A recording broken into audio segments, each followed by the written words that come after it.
Could the Great Pyramid be an ancient machine built with unknown technology? What if the greatest story ever told isn't written in a book, but built from 2.5 million blocks of stone? For over 4.5 millennia, this silent giant has dominated the horizon, a man-made mountain of limestone and granite. It has watched empires rise and fall, guarding its secrets with an impenetrable silence. We've been told it's a tomb, a final resting place for the pharaoh Khufu, a simple narrative cemented in our textbooks for centuries. But standing in its shadow, you wonder if that's the whole story.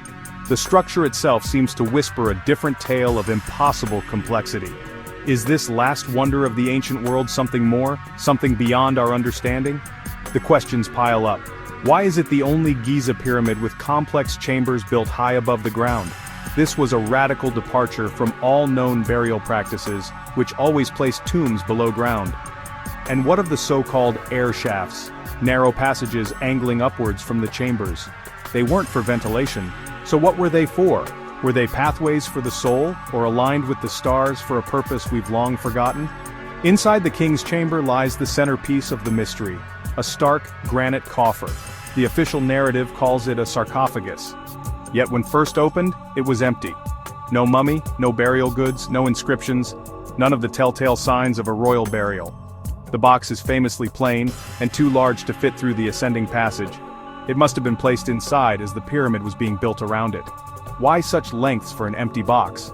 These aren't minor details, they challenge the foundation of the tomb theory. Inside, the air seems to hum with a forgotten energy. Some report a strange sensation, a subtle vibration, amplified by the chamber's known acoustic properties. It can resonate at specific low frequencies. Was this intentional, a clue to its true purpose? This is a structure built with baffling precision. Blocks weighing up to 80 tons were fitted with joints so tight you can't slip paper between them. This isn't just construction, it's a silent testament to master craftsmanship we struggle to explain. If not a tomb, then what? A beacon? A power source? A map of the stars? Its sides align almost perfectly with the cardinal directions. Its shafts point to specific constellations. Some propose it was a power plant, harnessing Earth's natural energies. Dismiss it as rocks, and you miss the point. The pyramid challenges our assumptions and demands we keep digging. It forces us to ask, what if our ancestors were more advanced than we believed? We begin an expedition not into a tomb, but into an idea. Armed with new technology like cosmic ray scanners that peer through solid stone, we are peeling back layers of legend and science, searching for a truth hidden in plain sight. The Great Pyramid is waiting, as it always has, for those bold enough to set aside preconceived notions and listen to its story. To truly comprehend the Great Pyramid of Giza, you must first surrender to its scale. Stand at its base and the world you know simply falls away. It is a mountain of human ingenuity, a structure that has challenged our understanding of the past for millennia. It is composed of an estimated 2.3 million blocks of stone. The majority are limestone, each weighing an average of 2.5 tons, the equivalent of a large family car. All told, this single structure weighs nearly 6 million tons, a mass spread across a footprint of 13 acres. For millennia, it was the heaviest object ever created by humankind. What we see today is the pyramid's rough, stepped core. But originally, it was encased in highly polished white Tura limestone, reflecting the sun's light with a blinding brilliance. It would have appeared not as a pile of blocks but as a smooth, gleaming, geometric jewel, a beacon visible for miles. The logistical challenges are staggering. While most of the limestone was quarried locally, the story of its granite is even more remarkable. Massive beams, some weighing up to 80 tons, were hewn from the bedrock of Aswan. These colossal stones were then transported over 500 miles to the Giza Plateau. The journey required navigating the Nile River on immense barges, followed by a grueling overland trek using sledges, rollers, and the sheer force of organized human effort. How did a Bronze Age culture with tools of copper and stone manage a supply chain of this magnitude? And then came the ultimate challenge, the vertical ascent. With only manpower and rudimentary mechanics, how were these multi-ton blocks moved and lifted hundreds of feet into the air? Theories abound. From vast external ramps, straight or spiraling, to ingenious internal ramp systems yet to be fully discovered. Each theory presents its own set of problems. Every block placed was a victory against gravity, a testament to a level of project management that would challenge even modern engineers. When completed, it soared to a height of 481 feet. For an astonishing 3,800 years, it remained the tallest man-made structure on Earth. This was not the work of slaves, as once believed. Archaeological discoveries of a nearby workers' village reveal a well-fed, housed, and organized workforce of 20 to 30,000 skilled laborers. They received wages, medical care, and were buried with honor near the pyramids they built. This was a national project, a multi-generational effort driven by devotion and profound skill. But it is the precision that truly defies belief. The gaps between the original casing stones were often less than 1/50th of an inch. The mortar used was of an unknown chemical composition stronger than the stone itself. How did they achieve such microscopic accuracy on a macroscopic scale? This wasn't just construction, it was joinery on a superhuman level.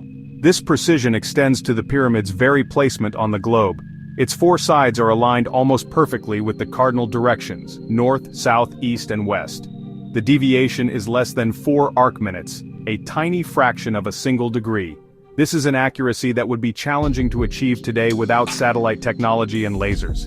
The ancient Egyptians, it seems, used the stars themselves as their guide, suggesting a deep and practical astronomical knowledge. But the alignments may go deeper still, into the very language of mathematics and physics. Is it a coincidence that if you take the pyramid's perimeter and divide it by twice its height, you get a number remarkably close to pi, or that its base perimeter in ancient units seems to echo the length of the solar year? Are these mere coincidences, a random collection of numerical curiosities, or are we looking at a deliberate encoding of universal constants? A time capsule of knowledge, waiting to be deciphered.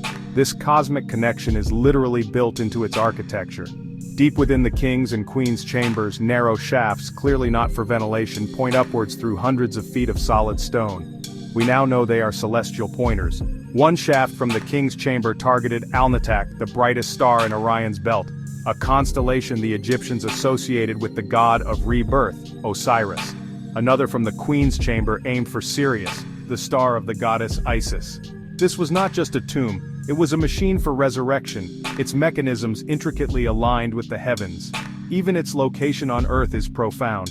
The Great Pyramid sits at a unique nexus, remarkably close to the geographical center of our planet's landmass. It is a structure that seems to be in dialogue with the stars above and the Earth below. The evidence presents a profound enigma. Were the ancient Egyptians simply master builders, the most brilliant engineers of the ancient world? Or were they the inheritors of a lost, far more ancient science, a blueprint of the gods, the full meaning of which we are only now beginning to grasp? For centuries we knew 3 chambers, the subterranean, the queen's, and the king's. We thought that was it, until modern technology finally let us see inside. Scanned pyramids used muography, cosmic ray muons, to map internal density. Like a giant X-ray, revealing places where stone should be solid, but isn't. In 2017, a massive void above the Grand Gallery, at least 100 feet long, shocked the field. Robots crawled the Queen's chamber shafts, only to meet mysterious sealed doors with copper fittings. Why were they closed? What lies beyond? Each new discovery deepens the enigma. The pyramid has not yielded all its secrets. Somewhere inside this mountain of stone, a new chapter waits to be read. It confirms a suspicion. What we see is not all there is. Mainstream Egyptology presents a clear case. The Great Pyramid was the tomb for the pharaoh Khufu. The entire Giza Plateau serves as evidence, a sprawling necropolis with causeways, temples, and worker inscriptions all supporting its function as a grand funerary monument for a 4th dynasty king. But a profound anomaly lies at its heart. Unlike the vibrant, text-filled tombs of later pharaohs, the Great Pyramid's core chambers are stark, silent, and unadorned. For many, this echoing emptiness is not the signature of a tomb but a clue to a different purpose entirely. This opens the door to a universe of alternative theories. Some are grounded in its uncanny precision, suggesting it was a sophisticated astronomical observatory mapping the stars. Others are more radical, recasting the pyramid not as a passive monument but as an active machine, an ancient power plant. Proponents of this theory point to its very materials. The inner chambers are built from Aswan granite, rich in quartz crystals, a material known for its piezoelectric properties, capable of converting mechanical pressure into electricity. This resonant core was once encased in a now-lost shell of polished Tura limestone, a superb electrical insulator. In this model, the mysterious shafts are not ritual passages, but precisely angled waveguides. The Grand Gallery, with its unique corbelled walls, becomes a massive resonator, designed to amplify vibrations from the Earth itself, perhaps drawing power from the natural aquifer that flows beneath the plateau. As the sun sets over Giza, our modern quest to understand it accelerates. We've sent robots into its shafts and bombarded it with cosmic rays. This cutting-edge science revealed a stunning new mystery, a massive hidden void above the Grand Gallery, proving the pyramid still holds profound secrets. So was it simply a tomb, or something our modern minds struggle to categorize? A machine, an observatory, a temple of initiation? Perhaps the truth isn't a single answer, but a fusion of functions we have long since separated. The ancient world did not divide science from spirituality. A tomb could also be a resurrection machine. A temple could be a physical instrument.